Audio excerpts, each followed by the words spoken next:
ಇನ್ನೇನು ಮಾಡ್ತಾರೆ ಡ್ಯಾಡ್? ಮುಖ ತೋರ್ಸೋದಕ್ಕೆ ಧೈರ್ಯ ಇಲ್ಲದೆ ಪಾಪ ಇವ್ರನ್ನ ಕಳಿಸಿರ್ತಾರೆ. ಮಾವ ಸೊಸೆಗೆ ಬಿಟ್ರೆ ಹೊಸ ನಾಟಕದ ಕಂಪ್ನಿನೇ ಶುರು ಮಾಡ್ತೀರಾ.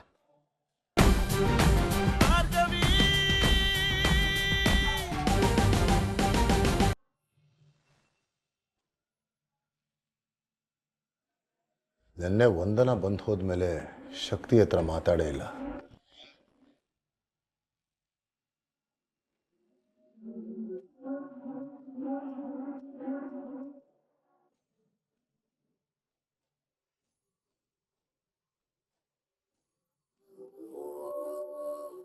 ಹಲೋ. ಹಲೋ ಶಕ್ತಿ, ನೆನ್ನೆ ವಂದನ ಮನೆಗೆ ಬಂದಿದ್ಲು. ಅವಳ ಹತ್ರ ಮಾತಾಡಿದ್ದೀನಿ. ಅವಳು ಆರಾಮಾಗಿದ್ದಾಳಲ್ವಾ? ಮಾತಾಡಿ ಕಳಿಸಿದ್ಯೋ ಅಥವಾ ಬೈದು ಕಳಿಸಿದ್ಯೋ?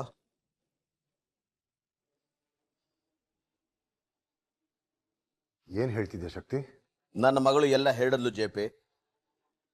ಆ ಭಾರ್ಗವಿಗೆ ಒಂದು ಮಾತು ಬೈದೆ, ನನ್ನ ಮಗಳು ಕೇಳಿದ್ದಕ್ಕೆ ಉತ್ತರನೂ ಕೊಡದೆ ಹಾಗೆ ಕಳ್ಸಿದ್ಯಂತೆ.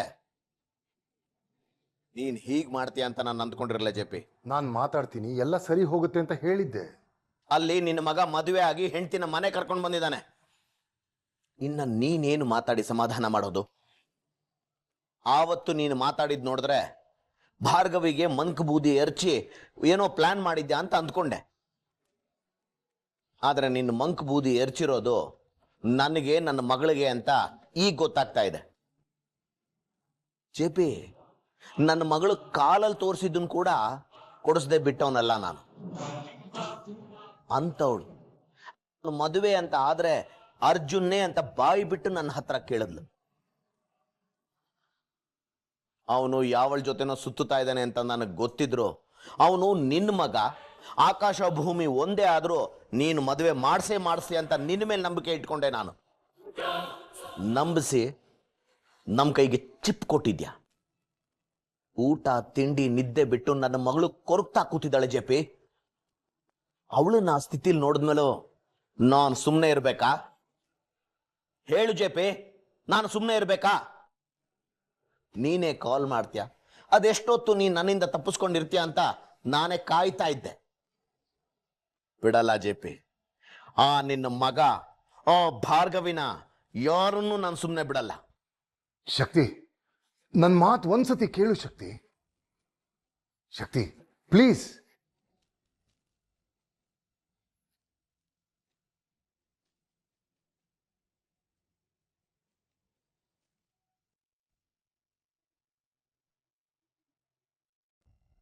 ಮಾವ ಎಲ್ಲ ಹೊರಟಾಗಿದೆ. ಎಲ್ಲ ಕಡೆ ನೀನು ಹೇಳಿ ಕೇಳಿ ಹೋಗ್ಬೇಕಾ? ಹಾಗಲ್ಲ ಮಾವ, ಏನೋ ಟೆನ್ಷನ್ ಅಲ್ಲಿದ್ದೀರಾ, ಅದಕ್ಕೆ ಕೇಳಿದೆ. ನಿನ್ನೆ ವಿಕ್ಕಿ ವಂದನ ಬಂದಾಗ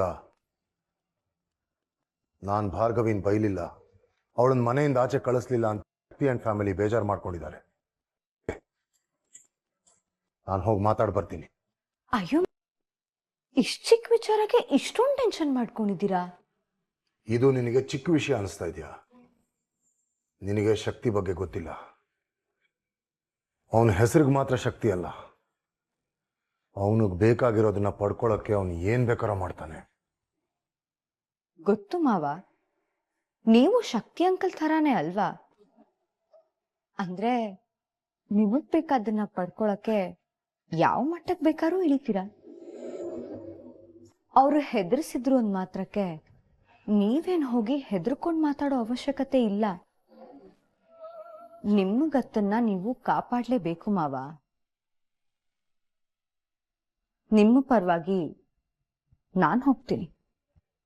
ನೀನ್ ಹೋದ್ರೆ ಶಕ್ತಿ ನಿನ್ ಮಾತನ್ನ ಕೇಳ್ತಾನ? ಶಕ್ತಿ ಅಂಕಲ್ ಜೊತೆ ಮಾತಾಡೋದಿಲ್ಲ, ಆದ್ರೆ ವಂದನಾ ಜೊತೆ ಮಾತಾಡ್ತೀನಿ. ವಂದನಾ ಇಷ್ಟು ಅಪ್ಸೆಟ್ ಆಗಿರೋದ್ರಿಂದಾನೇ ಅಲ್ವಾ ಶಕ್ತಿ ಅಂಕಲ್ ಟ್ರಿಗರ್ ಆಗಿರೋದು.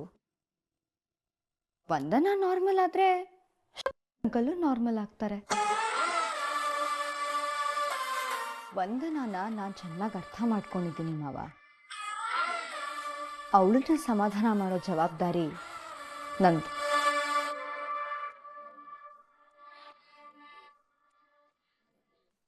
ನಿಮ್ಮ ಶಕ್ತಿ ಅಂಕಲ್ ಸ್ನೇಹ ಮೊದ್ಲಿನ ಹಾಗೆ ಇರುತ್ತೆ. ನಾನು ಹೋಗ್ ಬರ್ಲಾ ಮಾವ?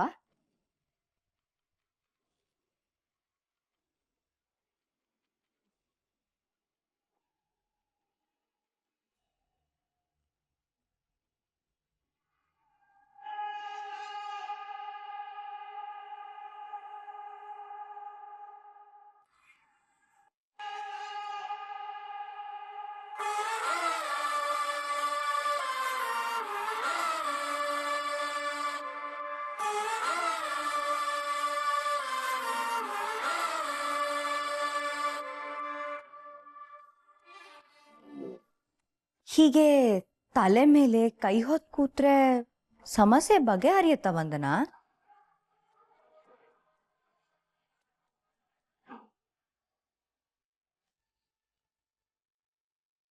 ಯಾಕ್ ಬಂದ್ರಿ ಇಲ್ಲಿಗೆ? ನಾನ್ ಬದುಕಿದೀನ ಸತ್ತಿದೀನ ಅಂತ ಬಂದ್ರ? ಬಂದ್ಮೇಲೆ ನಿಮ್ ವ್ಯಂಗ್ಯದ್ ಮಾತು ಬೇರೆ.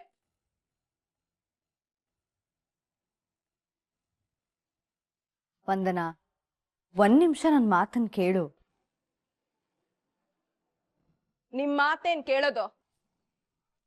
ಪ್ರತಿ ಸಲ ನಿನ್ ಜೊತೆ ನಾನಿದ್ದೀನಿ ವಂದನಾ ಅಂತ ಹೇಳ್ತಿದ್ರಿ. ಅದನ್ನ ಅಂದು ನನ್ನನ್ನ ಯಾಮಾರ್ಸ್ಬಿಟ್ರಲ್ಲ.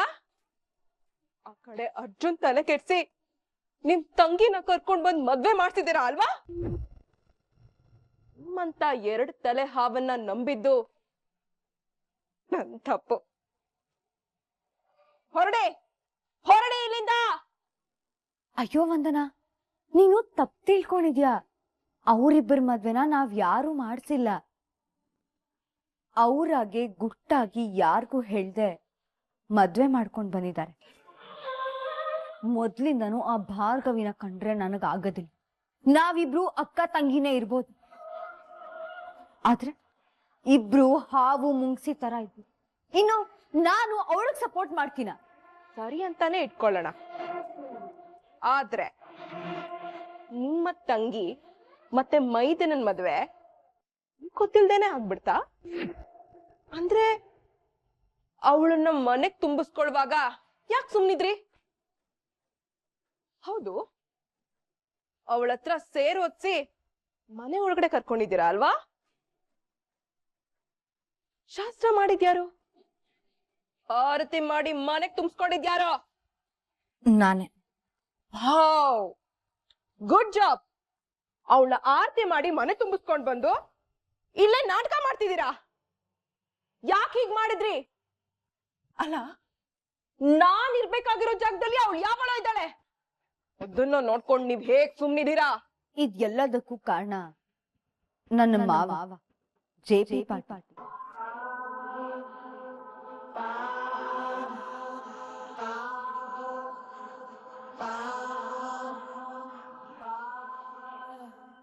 ಅಂದ್ರೆ ಮಾವ ಇದನ್ನೆಲ್ಲ ಮಾಡ್ತಿರೋದೆ ನಿನಗೋಸ್ಕರ, ವಿಕ್ಕಿಗೋಸ್ಕರ. ಹೀಗೆ ಹೇಳಿ ನಮ್ಮ ಬ್ರೈನ್ ವಾಶ್ ಮಾಡು ಅಂತ JP ಹೇಳಿ ಕಳ್ಸದ್ನಾ?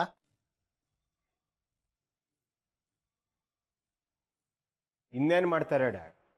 ಮುಖ ತೋರ್ಸೋದಕ್ಕೆ ಧೈರ್ಯ ಇಲ್ಲದೆ ಪಾಪ ಇವ್ರನ್ನ ಕಳಿಸಿರ್ತಾರೆ. ಮಾವ ಸೊಸೆಗೆ ಬಿಟ್ರೆ ಹೊಸ ನಾಟಕದ ಕಂಪ್ನಿನೇ ಶುರು ಮಾಡ್ತೀರಾ. ಸುಳ್ಳು ಆಶ್ವಾಸನೆ ಕೊಡೋದ್ರಲ್ಲಿ ನನ್ನನ್ನು ಮೀರಿಸ್ತೀರಾ. ನಿಮ್ ಸಹವಾಸ ಬೇಡ. ನಿಮಗೆಲ್ಲ ಹೇಗೆ ಬುದ್ಧಿ ಕಲಿಸ್ಬೇಕು ಅಂತ ನನಗೆ ಚೆನ್ನಾಗಿ ಗೊತ್ತು. ಹೊರಡಮ್ಮ, ನೀನ್ ಹೊರಡಮ್ಮ. ನೀನು ಹೀಗೆ ಹೇಳಿದ್ರೆ ಸಾಕಾಗಲ್ಲ. ನನ್ನ ಮನೆಯಿಂದ ಹೋಗು ಅಂದಾಗ ನೋಡ್ಕೊಂಡು ಸುಮ್ನೆ ನಿಂತಿದ್ರಲ್ಲ, ಇವ್ರನ್ನು ಈ ಮನೆಯಿಂದ ಆಚೆ ಹಾಗೆ ಆಗ್ಬೇಕು. ವಂದನಾ, ಒಂದ್ ನಿಮಿಷ ನನ್ನ ಮಾತನ್ನ ಕೇಳಿಸ್ಕೊ.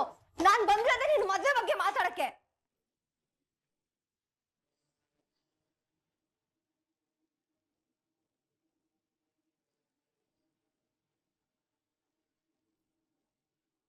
ಸಹಾಯ ಮಾಡಕ್ ಬಂದೋಳ್ ಮಾತ್ ಕೇಳ್ತೀರಾ ಅಥವಾ ಮನೆಯಿಂದ ಆಚೆ ಹಾಕ್ತೀರಾ ಅನ್ನೋದನ್ನ ನೀವೇ ನಿರ್ಧಾರ ಮಾಡಿ.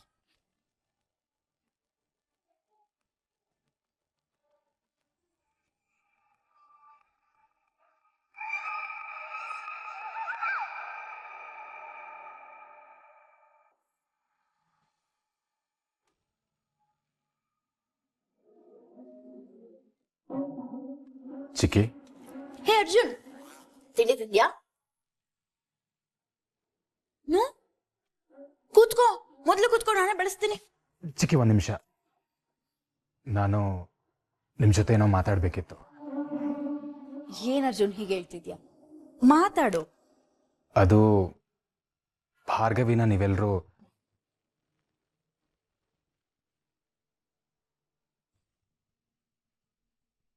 ಅರ್ಜುನ್, ನಂಗೆ ಸ್ವಲ್ಪ ಬಿಸಿ ಇದ್ದೀನಿ, ಆಮೇಲೆ ಸಿಗ್ತೀನಿ. ಚಿಕ್ಕಿ ಒಂದು ನಿಮಿಷ ಕೂತ್ಕೊಳ್ಳಿ. ಅಲ್ಲ, ಯಾಕೆ ಚಿಕ್ಕಿ ಭಾರ್ಗವಿ ಅವ್ರ ಹೆಸರು ಕೇಳಿದ್ರೆ ಉರ್ದು ಬೀಳ್ತೀರಾ? ಅಲ್ಲ, ಅವ್ರು ಏನ್ ಮಾಡಿದ್ದಾರೆ ನಿಮ್ಗೆಲ್ಲ? ಯಾಕಿಷ್ಟು ದ್ವೇಷ ಅವ್ರ ಮೇಲೆ? ನೋಡು ಅರ್ಜುನ್, ನನ್ಗೆ ನಿನ್ ಹೆಂಡತಿ ಮೇಲೆ ಏನ್ ದ್ವೇಷನೂ ಇಲ್ಲ, ಆದ್ರೆ ಅವಳು ಈ ಮನೆಗೆ ಸೆಟ್ ಆಗಲ್ಲ. ಚಿಕ್ಕಿ, ಮಾಮ್ ಬೇರೆ ನೀವು ಬೇರೆ ಅಂತ ನಾನು ಯಾವತ್ತೂ ಅನ್ಕೊಂಡಿಲ್ಲ. ನಿಮ್ಗೆ ಗೊತ್ತಲ್ವಾ? ದಯವಿಟ್ಟು ನಾನು ಹೇಳೋದನ್ನ ಒಂದ್ ನಿಮಿಷ ಕೇಳಿಸ್ಕೊಳ್ಳಿ. ಭಾರ್ಗವಿ ಅವರು ನೀವ್ ಅನ್ಕೊಂಡಿರೋ ತರ ಅಲ್ಲ ಚಿಕ್ಕಿ. ಅವ್ರು ತುಂಬಾ ಒಳ್ಳೆಯವರು. ಇನ್ಫ್ಯಾಕ್ಟ್ ಮದ್ವೆ ಮುಂಚೆನೋ, ನಿಮ್ ಬಗ್ಗೆ ಗೊತ್ತಿಲ್ದಿರೋ ಮುಂಚೆನೋ ನಾವೆಲ್ಲರೂ ಒಟ್ಟಿಗೆ ಇರಬೇಕು ಅಂತ ಅನ್ಕೋತಿದ್ರು.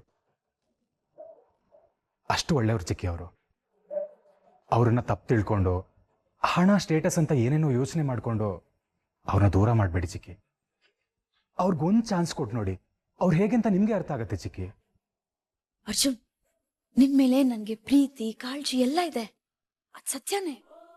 ಆದ್ರೆ ನಿನ್ ಹೆತ್ತ ಅಪ್ಪ ಅಮ್ಮ, ನಿರ್ಮಲಾ ಅಕ್ಕ ಮತ್ತೆ JP ಬಾವ, ಅವರಿಬ್ರು ಡಿಸಿಷನ್ನೇ ಫೈನಲ್ಲು. ಅವರಿಬ್ರು ಒಪ್ಕೊಂಡ್ರೆ ನಾವು ಒಪ್ಕೋತೀವಿ. ಮೊದ್ಲು ನೀನ್ ಹೋಗಿ ಅಕ್ಕನ ಒಪ್ಸು. ಮಾಮ್ ಒಪ್ಪಿದ್ರೆ ನೀವು ಒಪ್ಕೋತೀರಲ್ವಾ? ಥ್ಯಾಂಕ್ ಯು ಚಿಕ್ಕಿ, ಥ್ಯಾಂಕ್ ಯು ಸೋ ಮಚ್. ನೀವು ಹೀಗಂದಿದ್ದು ನನಗೆಷ್ಟು ಖುಷಿ ಆಗ್ತಿದೆ ಗೊತ್ತಾ?